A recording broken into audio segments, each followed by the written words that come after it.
Hello, hi everyone. Welcome back to the channel. If you don't know, my name is Kiran, and it's another big day for us because today we have an author interview. I'm very excited to be chatting with Priya Hein. Priya is the author of the debut novel Riambel. It's a slim little novel that is lyrical and quite powerful, an exploration of history and the after effects of colonialization told through stories, recipes, song. It's quite fragmentary and very interesting. And I think if you haven't read it, you definitely would enjoy it. Priya, thank you so much for coming onto the channel. I'm so excited to be chatting with you.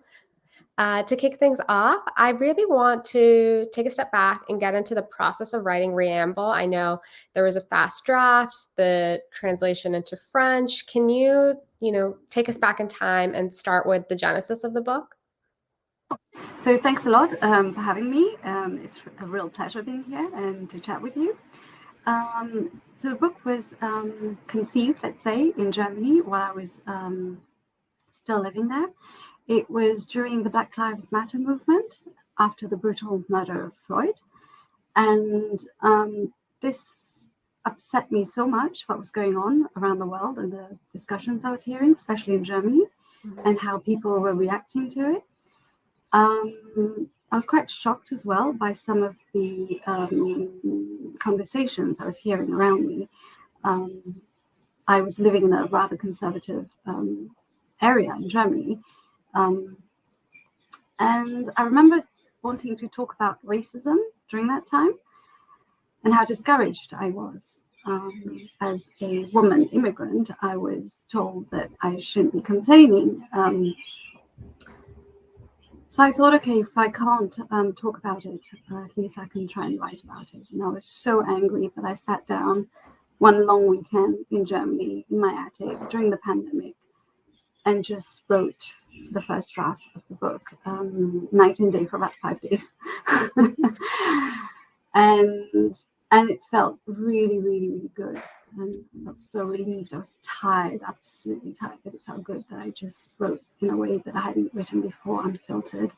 And I just didn't want to hold back in any way. And that's why I was quite bold, I think, in my writing. I invented words. I didn't follow the rules.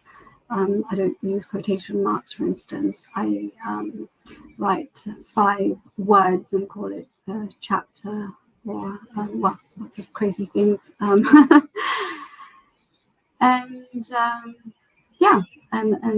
I actually just wanted to write a different story, something from the perspective of a young girl, descendant of the former slaves living in Mauritius, living in the slums in a village called, in French, we say Riambel, Riambel.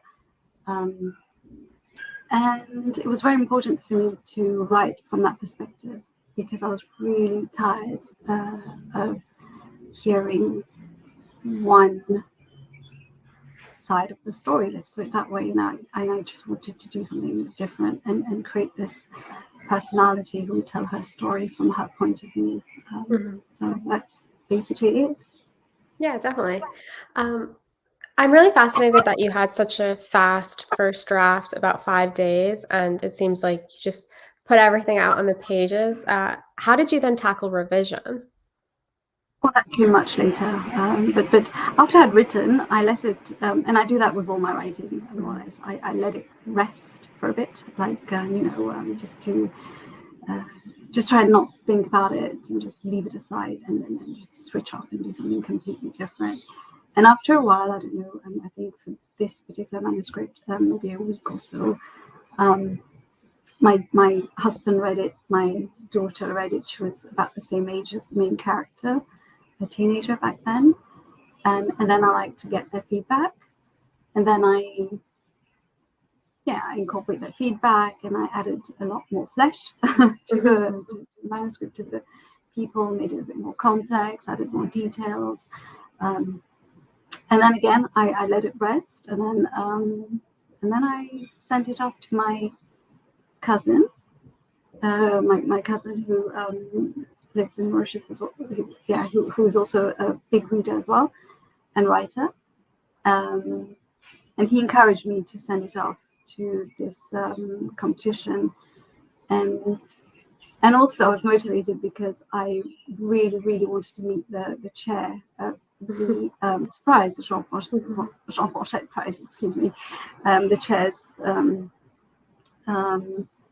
Jean-Marie Gustave Leclésio, who's of Mauritian descent and who's the only Mauritian to have won the Nobel Prize. So I was quite excited to meet him, and I knew that if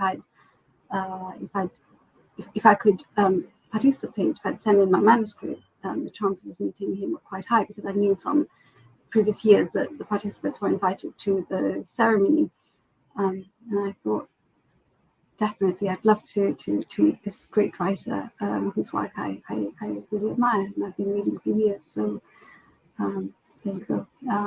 Revision and the book deals. And so I didn't expect to win. I ended up winning the competition, and then it just went really quickly from then. My agent managed to find me some book deals for them, and then the proper revision started. And I actually really enjoyed it, because I loved having experts read my book, my work, my text, and give me advice, and years and years of experience. And I felt really privileged to have this support. And they asked really good questions as well, I thought, and things I hadn't thought of. And I thought it was great. It was a great collaboration with, especially with my UK publishers. It's fantastic. Great work, yeah. That's good to hear. Okay, so moving on more so to the actual text of the novel, I think it's so interesting that Noemi, our main character, her name starts with the word no. And that's a fascinating little detail. Was that something that came to you while drafting? Did you start with the character of Noemi, or did she come later? No. She was very clear in my head when I started writing. In fact, I started with a picture of her in my head on the beach, and the voices of her ancestors and her sister that she would hear throughout the book. And the very first lines of the book are the very first lines that I'd written. So it just came like that in a flow. Yeah. And so it was very clear for me to have her, and her name, as you say, starts with no. And like I was saying before, it's a book about protesting while other people were protesting on the streets. That was my way of protesting, and the character also has this sort of energy, and she wants to break this vicious cycle, and that's why the name and the character was very clear right from the beginning. Yes. Yeah. Cool. And then, so as I mentioned earlier, and Riambel is fragmentary in nature. We have Noemi's first-person narrative. We have the poetry. There's recipes. It's almost a melting pot of styles that have come together that I think would also kind of show what the current cultural landscape is of Mauritius. How did you arrive at this style? Was there ever a moment where you tried to make it more old-fashioned and traditional, very linear? Were those? Did you ever think oh, maybe this story should shift in that direction? Never. No. I thought it had to be unconventional on purpose. And you mentioned recipes and fragments, voices. That's exactly how I wanted the book to be, in fragments, because it's about women, and these women had suffered so much trauma, intergenerational trauma, and abuse and poverty and all sorts. And very often when these women have been through so much, they are unable to think coherently when you are shutting down. So you can only think in fragments, in short sentences, in just words. And that's exactly what I wanted to illustrate by writing in that style, because like I said, very often they're not able to think coherently, and I didn't want a book that was going to be conventional, and I wanted to reflect this, for my writing, for the recipes, for the fragments and the songs and poetry. Definitely. So kind of picking up on that theme that you mentioned of like motherhood, sisterhood. When I think of the characters of the book, we have Grandmère, Mama, Marie, Mrs. Maggie. These women, whether they are alive or dead, are the pillars of Naomi's world, and they speak to this like larger theme of womanhood and sisterhood that's present in the novel. I think it's really inspiring to see how these bonds shape Naomi. These women are like kind of the center of her lives, but I do think it also highlights this lack of strong male like paternal figures in her life. She doesn't really have any like father-like figures that she can turn to. Would you mind speaking more about the role of womanhood in this novel? Definitely. Once again, I wanted to have a book about women, and like you rightly point out, there are hardly any male characters in the book. One or two, and they were not necessarily the best role models, as you say. Because I thought that very often women are just in general underrepresented, and especially in history. If you look at history, we know very, very little about slavery in Mauritius to start with. It's a shame, because even at school, I was not taught enough about slavery. It was taught in such a superficial way that it just wasn't enough. And even now, I speak to my friends, colleagues, journalists, fellow writers of my generation, and we all say the same thing. We were not taught enough. Same with the museums in Mauritius. There's one that's not even fully operational, that was set up during the pandemic, created during the pandemic, the Intercontinental Slavery Museum, and we don't have enough of this. So I just wanted their story, and that's why I really talk about, instead of history, his story, I talk about history, her story, because they did so much, and we just don't pay enough attention to that, and how resilient they were. For instance, I talk about the struggle of the Chagosian people, who were, forced out of their islands during the 60s and 70s. And again, it was the women, the Chagosian women in Mauritius, who started the protests and the hunger strikes outside the embassies, because they just were tired and fed up, and that's how, and they're still struggling, and they're leading this very powerful movement, thanks to them. So I just wanted to talk about their side of history, her story. Because again, they were just ignored, I think. And it was, as we know, history is very often written by the winners, and we know who they were, so it's their side.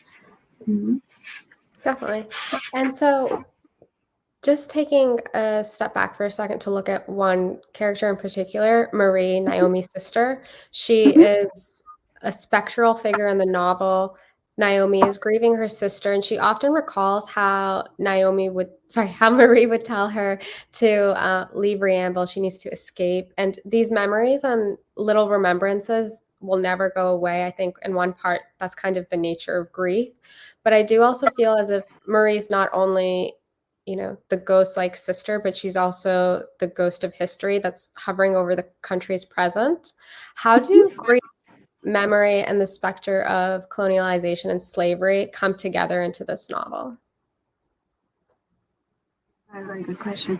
I think I wanted to use all these issues, grief, slavery, colonialism, in the book as a way to honor what had happened, to first of all, and second, to accept what happened, because Mauritius is a very small island, and we pretty much know, where everybody knows everyone, is related to someone, or is,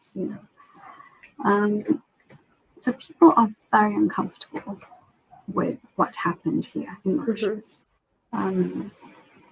We live with so much pain that people are just too embarrassed, ashamed to talk about. It makes them very, very uncomfortable. So very often, Mauritians just ignore these important subjects. Don't want to talk about it, even in history, like I said before. Hardly any books, even. It wasn't easy. And I think it's just a way to move on. I think in order to move on, we need to really accept what happened. And I know it's even more difficult for the older generation, but I think nowadays, especially since I've published a book and I've had conversations with different people of different generations, and you can see that the younger generation are more open about this, and they will talk about slavery. They will, at least they're more willing to. Whereas the older generation, like I was saying, no, they'd rather not, because, like I said, it was just too painful. And also, families are ashamed of what they had done. I mean, we know which families were involved in what, and they tried to hide this or pretend it never happened. But that's not going to really solve anything, I think. And I think in the book, I think it really deals with grief in the form of Marie, for instance, or in different forms. And just grieving our people, our history, what happened. Definitely. Go ahead. No, and you're right. Marie does tell her younger sister to get out of here. Yeah. And she does say, leave, go, run, do something else with your life. Don't end up here, like generations of women before. And that's the advice she has for her. I was wondering if that's something that it seems like it's quite a common thing for many smaller countries, or places that were formerly colonized and have experienced slavery, the desire for younger people to go away. Is that something that's still quite common? Yeah. I think when you live on an island as small as Mauritius, you do feel confined. It is. And I think I even deal with that in the book, where the characters really do feel like they're trapped in this in this world where there's no escape. And I think young people in Mauritius are finding it too limited. It is limited. I mean, it's not like when you're in Europe or where you just jump on a train in a different country, or you just, where we used to live in Germany, we would just get in the car and an hour later would be in Austria, or a bit further would be in a different country. So we don't have this. So we're really stuck, and in order to go and leave the island, you really have to cross the sea, and you take a plane or a boat. But and I think that for young people, they have more opportunities, perhaps abroad, and I do feel that they feel a bit restless here, and also the mentality sometimes, I think, and I don't blame them one bit. No, I did the same. Yeah, definitely. So returning to the novel again, we have a lot of recipes, and I think it's a wonderful way to pay homage to womanhood, especially as cooking, domestic labor that often falls to women, that generally is confined to their sort of work. I wanted to know where these recipes came from. Are they family recipes? Did you research them? Can you talk a little bit more about them? Sure. Okay, first of all, I love Mauritian food. I love cooking. And cooking has always been part of my family. My mother cooked a lot. She cooks a bit less now, but when she does, she cooks very well. And these are recipes that some of them are my mum's recipes and her mum's recipes and my grandma taught her. And they're being passed down from generation to generation. And I thought it'd be important, it'd be interesting to put this in for many reasons. It's quite a violent book, and then it's quite, and I thought it'd be a nice, as we say in French, pause littéraire, literary pause, to have these little breaks, and just to insert these recipes. And these are not fancy recipes. It's not haute cuisine at all. They're rather simple, dishes that you could find easily. I talk about cat manioc, which is yam, and that's a root that grows wildly and cheaply everywhere. So it's nothing fancy. That I researched, I have to say, that recipe, because I wanted to know what the former slaves ate. And that's quite a nice dish, and you can cook it in different ways. You can put coconut milk, just tomatoes, whatever you've got really, vegetables, fish, meat if you have meat. So that's one dish. The prawn curry is my mum's. And my grandma and I the chutney as well, the tomato chutney, and then the soup, the bouillon, which is very simple. It's from vegetables from the garden, any vegetables basically. And I also wrote about how in the old days and when people were very poor and some still do that, of course, they would save the water used to cook rice, and they would use that starch water for their soups, and they would just, hold on to everything. They wouldn't throw anything away, they wouldn't eat anything, because, they just didn't have the means, and they had big families to feed. So that's a bit about the recipes, but also these women were often uneducated, unlettered, so it was their way of passing down their legacy, their traditions. So that's also another reason why I inserted these recipes, to show what these women were doing, because I talk about all these domestic workers who spent so much time in the kitchen, and I just thought it'd be interesting to show what they were doing in the kitchen, what they were cooking. And I also like the way how they would adapt the food, for depending who they're cooking for these rich families, and how they say, you have to make it more, less spicy, not to upset their delicate stomachs, which again, they are, very considerate.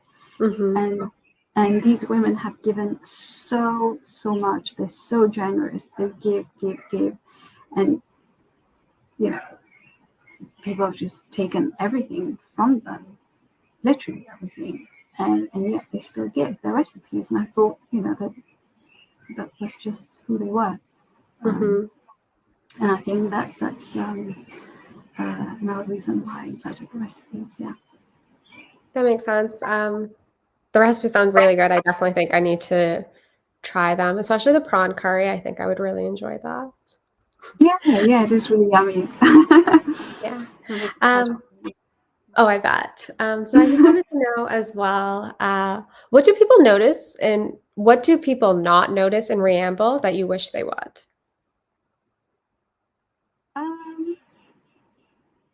I think most people notice, the word plays and nuances, but I think some of them are so Mauritian that it might be difficult for somebody who doesn't know Mauritius as well, not Mauritian, or hadn't lived on the island, to maybe get all of it sometimes. Now and then I've used word plays that even some Mauritians, I remember I was talking to somebody about this, hadn't noticed. And yeah, I just think it's, I just wanted, well, I tried to be witty, but I don't know if it worked with a lot of the words in Creole and in French and double entendre as well. Just an example, the rich family's name is from, it's de Grandbourg. If you translate it, Grand is big, Bourg can be a village, place, but it could also mean Bourg, which is a big shot, big man in Creole, and some people forget that because it's written differently as well. So you have to pause and think about it. And it's just these little things maybe, but I think in general most people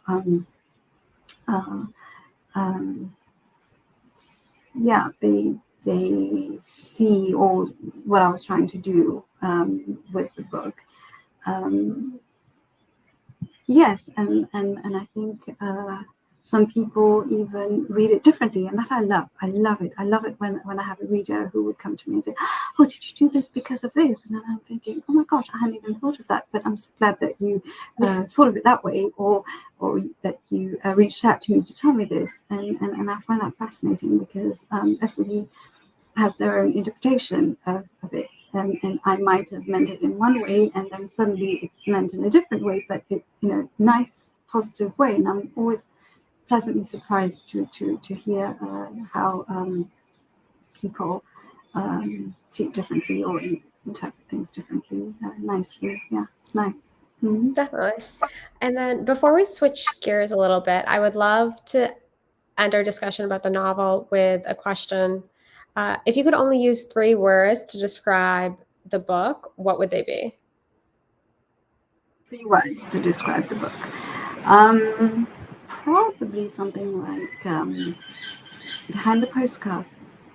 Mm-hmm.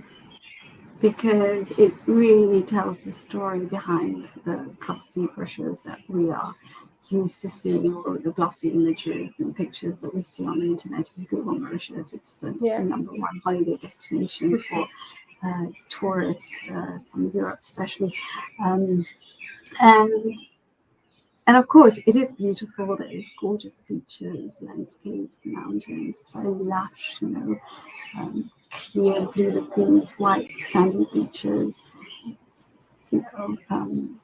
But very often we forget about the people who live here and work here to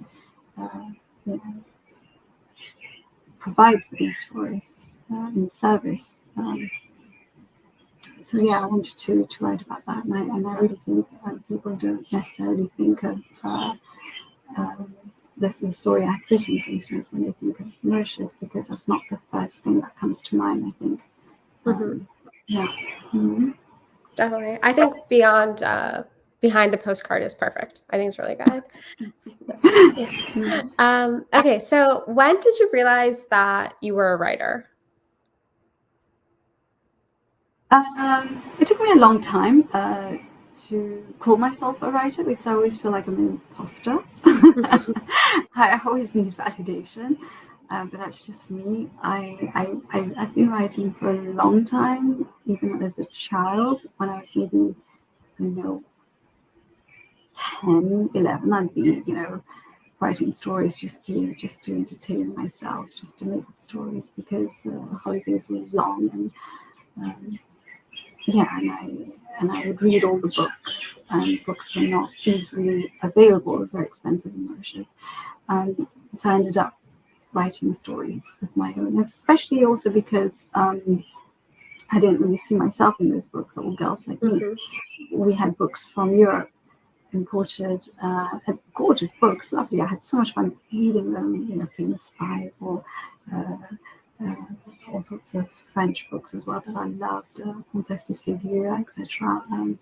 But these were children, blonde, blue-eyed, having fun in the snow, and nothing to do with Mauritius, while I was wearing shorts and a t-shirt and sweating and thinking, oh my God, what are we talking about? Oh, I don't know, what's elderflower, what's, chestnuts, all sorts of weird things for me that I couldn't relate to. So yeah, that was well, things are better now. We have more local books with local flavor. But so yeah, that just to say that I started writing, and also just notes, thoughts, poetry. So not just stories, feelings, diary type writing, and that really helped. And then I started writing, or I published my first children's book when my children were small, and I was looking again for a book about Mauritius when they were very small, about Mauritius, and I couldn't really find something for something I was looking for, toddlers, about the dodo and all that. So I ended up writing one, and I was very, very happy when it was published, and that's how I started writing for children. And I feel like my writing grew as my children grew up. Yeah. So I started writing a while ago, but I started calling myself a writer only once I started publishing books. I don't know, like I said, felt like an imposter. So many writers, good books, and you just feel like, who am I to claim? I don't know, it was just weird. But it's a nice feeling now to see my books in the shops. Yeah. Yeah, and to have this validation as well, yeah, which is probably what I was looking for. Definitely. Yeah. Do you have a daily writing practice? What does a typical writing day look like? Do you have any writing rituals?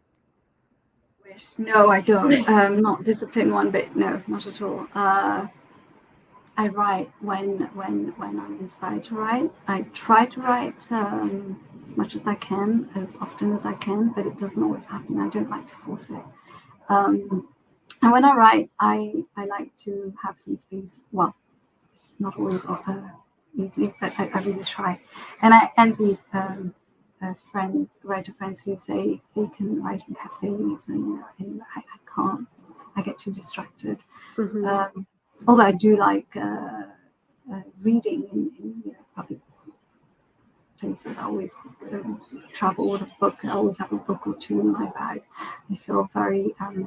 My husband once, he says, Priya feels very stressed when she doesn't have a book with her. I get very stressed. I need to go. When I pack for holidays, even the days before Kindle, I remember. Is that going to be enough? Is that going to be enough? Oh my God, I'm not going to have enough to read. Yeah, but writing and reading, I really think goes together. So if I'm not writing, then I'm reading, because I always tell myself it's research, and I feel less bad about it. And but if I write, I like to write in the morning when the house is quiet. Sometimes I wake up really early and do that. In bed with a coffee, my PJs. But it depends. There is no right or wrong. It just comes when it comes. And that makes sense. So for your projects, I know Riambel came. It seemed like it just really came to you. But for the other works that you have written or that you're working on, do you outline your projects? Are you looking to hit certain beats, or are you moving more intuitively as you write? Can you come on? Sorry. Yeah. Intuition. Yeah. I tend to just let my characters take over. I can't plan. It's very difficult for me to write an outline because once I start creating a character, it does its own thing, and there's no way I can stop my character from doing what it wants to do. Yeah. So that's why I sort of I can have an idea of the subjects, the themes that I want to write about, but not all the details. So I don't outline. And if I'm asked to do that, I find that very difficult. I know others like to plan it very, properly structured characters, chapters, and doesn't happen with me, unfortunately. No, no. But it's different for a children's book. There because it's much faster. Yeah. I can imagine that. Yeah. So that's easier in a way. Yeah. Mm-hmm. Definitely. And so you mentioned growing up, you were a big reader. Were there any books that you had as a child that were favorites? All sorts, really. Whatever I could find, really, whatever I could find, because books were seen as luxurious items because it was so expensive, and so a book was something so precious. No, I don't think I had any. I mean, I mentioned Venus 5 and all that earlier on. The Comtesse de Ségur was another favorite back then. All the classics, yeah, whatever, really, French and in English. Unfortunately, we didn't read in Creole back then. We spoke in Creole. My first language is Creole, but it was only formalized in 2012 and started being taught or standardized and taught in schools quite recently. So, that's a shame. So there weren't that many books in Creole, which is a shame. But by local authors, yeah. Mm-hmm. But afterwards, I discovered Mauritian authors I'm really fond of. Yeah. So that was a nice, refreshing change. Mm-hmm. Definitely. And so when you're writing and revising, I know some authors feel very strongly that they're not going to read fiction while they're writing or while they're revising. And I wanted to know, how do you tackle that? And if the things you're reading, do they inform your writing, or are there certain books that you were gravitating towards while you're in the writing process? I try not read anything too heavy because I don't want to influence. If I'm really, really, really in the middle of writing something, I try to really stay in my story in that world. And what sometimes help, what helped me is to, if I'm going to be writing about slavery, I would read books about slavery. Like I remember I was reading Vijaya Tilak's book called Bitter Sugar, and that was very useful. And I quote her as well in my book. So that helps. And also I'm putting so much energy in my own book that I don't want to I don't know, be influenced maybe by other styles, or I don't know. I don't read so much while I'm writing, and if then I try to read about the same sort of topics and do research about how was it like back then, that sort of thing. But I remember reading books by Mauritian authors that deal with similar subjects. That was to get me in the mood and get the atmosphere and everything. Yeah, but it's mainly research and see how they tackled it as well, which is good to see how they deal with certain things. Yeah. Mm-hmm. That makes sense. Okay, so next year, actually, no, before we get there, when you're reading a novel, what are you looking for? Are you looking, what gravitates you towards a novel? Is it like, do you prefer to read for style, for voice, for language itself? And then when you do write your own novels, what element is most important for you? When I'm reading, I want to be surprised. I like to be surprised, I love it when I'm reading a book and you think you know where it's going, and then suddenly you just think, oh my God, I did not see that coming. That is so brilliant. How did this writer do this? I love that. I love it when I read a book and it makes me question things. Did I read this correctly? What is the writer trying to do here? Oh my God, this is so clever, and I like it when it's not too obvious. And I remember talking to someone about this a while ago. Let your reader do some work too. As an author, it's nice not to state everything, and to, I think that's nice, and I try and do that, and I love it when I see that in the book as well. Don't state everything. I love that when you really wonder, did this really happen? Did it not happen? And then you just stop and you start thinking. And I like books that challenge me, my way of thinking as well. And that will take me to different countries, worlds I would never visit, maybe in my lifetime. So at least I can read about it, and I just love that, being transported. I like, the style. I like, for instance, I just love Bernardine Evaristo's book, how she also award-winning Girl, Woman, Other, her award-winning book. Well, all her books are award-winning.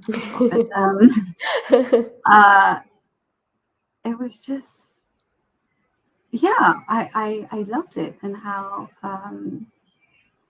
again, she doesn't use the traditional way of writing, and I just love that when writers do this. And also, I was reading Diego Garcia. Same thing, it's so unconventional, and you think, wow, why don't we push the boundaries and try new things? And I love that. I love seeing this. Definitely. Yeah. And language, voice, strong characters. I love strong characters. Very complex, because life is so complex, and you don't, all these layers you find in people. Yeah, all these different things. Definitely. And so next year, I'm going to do, hopefully, I'm going to do a Read Around the World challenge. And would you mind giving me a recommendation for an author or novel from Mauritius that you think I should definitely read, or that's your personal favorite? Well, many favorite authors, but if you're going to read about Mauritius, I can strongly recommend Ananda Devi's books. She's brilliant. She's wonderful. Or Natasha Apana as well. I mean, they both write in French, but they're translated into many languages. But just, I don't think you'll be disappointed. Let me know. Cool. Okay, I will. I'll keep you posted. And then kind of a similar question, but are there any authors or books that you think should be on like more people's radar? Just more diverse books in general, I think. And those two authors, I would go for them. Yeah, definitely. Okay. Natasha Akana and Ananda Devi. And there's a lot of really good Mauritian writers out there. I would vouch for. I would recommend. There's French ones. I already talked of Jean Marie-Gustave Leclésio, writes beautifully about Mauritius, and the way he just feels nostalgic about this country, this island of his parents. I love how that comes across in the books. There's Balen Piamutu's books, also very good. Shanaz Patel, love her books too. So many, I can't remember them all now. Okay. I think those authors you mentioned give me a good starting point, and for people who are watching this later. Okay, and one final question about your reading. So 2023 is about to come to an end. I think we have about 6 weeks left. What's the best book you've read in 2023? One more time. I've read quite a few. Yeah. But I quite liked Pearl, Indigo Press. That book really moved me. It's a very short read, beautifully written, about grief. We're talking about grief, everyone. It was longlisted for the Booker. Yeah, and I don't know, something happened while I was reading it. I don't know I can't explain it, but it was just so beautiful. I keep thinking about it very often. It stayed with me. There are many other books, but if I have to choose one, God, it is difficult. Then I'll Yeah. choose that one. And I still have books to read. Yeah, You can read a lot in 6 weeks. exactly. Yeah. Same. Yes. So if I come across another one, I'll send you a message and say, Okay, Kiran. perfect. That sounds good. Yeah. And so I would love to kind of conclude with, can you let the people know what you're working on next? Any new projects? Can you tell us a little bit about what's next on the horizon for you? Yeah, I'm writing. I'm just finishing something, so fingers crossed. I don't really know where it's going.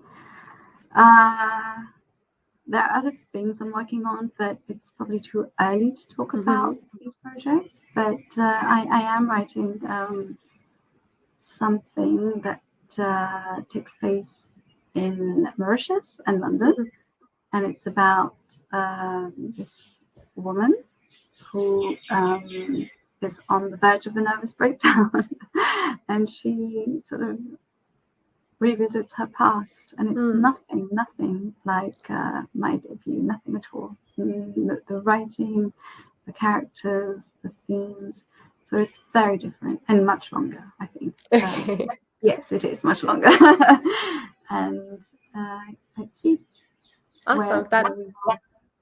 where it ends up, and still working on it, so maybe it won't go anywhere. No, it's something for us all to look forward to. And where can the people find you if they want to, know more about what's happening? Twitter, X, Facebook, Insta. Yeah. And you can pretty much find my books everywhere, I think. Yes, I hope. Cool. Yeah. And if you'd like to reach out, feel free. I love hearing from my readers. Perfect. Cool. I'll include a link to your social profiles in the bio. And just thank you again so much for chatting with me. It's been lovely to hear more about your reading and writing background, as well as your thoughts on the novel. Oh, I lost you. I was just saying, thank you so much. It's been a pleasure. I really enjoyed chatting to you. And I love your videos and your posts. Oh, thank you. Thank you so much. Okay, cool. See you around. Yes, take care. Bye.